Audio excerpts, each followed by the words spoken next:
পৃথিবীর সবাই আপনার সাথে বেইমানি করলেও আপনার পরিশ্রম আর যোগ্যতা কখনোই বেইমানি করবে না। ইচ্ছে শক্তি সবচেয়ে বড় শক্তি। একবার ঘুরে দাঁড়াও, পৃথিবী বদলে যাবে। ভুল যেমন মানুষকে শিখতে সাহায্য করে, তেমনি কিছু আঘাত মানুষকে বদলে যেতে সাহায্য করে। অতীতের কথা ভেবে কষ্ট পাওয়া হলো আবেগ, আর অতীত থেকে শিক্ষা নিয়ে সামনে এগিয়ে যাওয়াটাই হলো বাস্তবতা। পরিস্থিতি যে কোনো সময় পরিবর্তন হতে পারে, তাই জীবনে কাউকে কষ্ট দিও না। আজ হয়তো তুমি শক্তিশালী, কিন্তু একটা কথা মনে রেখো, সময় তোমার থেকেও বেশি শক্তিশালী। নিজের হতাশার জন্য কখনো অন্যকে দোষী করো না, বরং নিজেকে দোষী করো অন্যের থেকে অতিরিক্ত আশা করার জন্য। যে তোমায় পছন্দ করে তার প্রতি সুযোগ নিও না।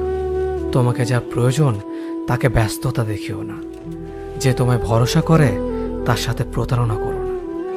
যে সবসময় মনে রাখে তাকে কখনো ভুলে যেও না। সত্যি কথা বলতে, যে আমাকে ঘৃণা করে তাকে ঘৃণা করার মতো সময় আমার কাছে নেই। কারণ যারা আমায় ভালোবাসে, আমি তাদেরকে ভালোবাসতে সবসময় ব্যস্ত। একটা সময়ের পর আমরা বুঝতে পারি আবেগ দিয়ে কখনো দুনিয়া চলে না, আর বাস্তবতা কখনো স্বপ্নের মতো হয় না।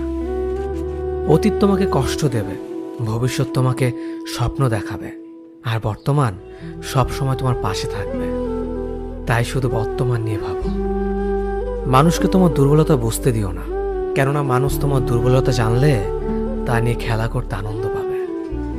পৃথিবীর জীবন নামক নাট্যমঞ্চে সবাই এক একজন অভিনেতা অভিনেত্রী, শুধুমাত্র চরিত্রগুলো ভিন্ন। অস্ত্রের আঘাত শুকিয়ে যায়, কিন্তু কথার আঘাত শুকায় না। তাই কাউকে কিছু বলার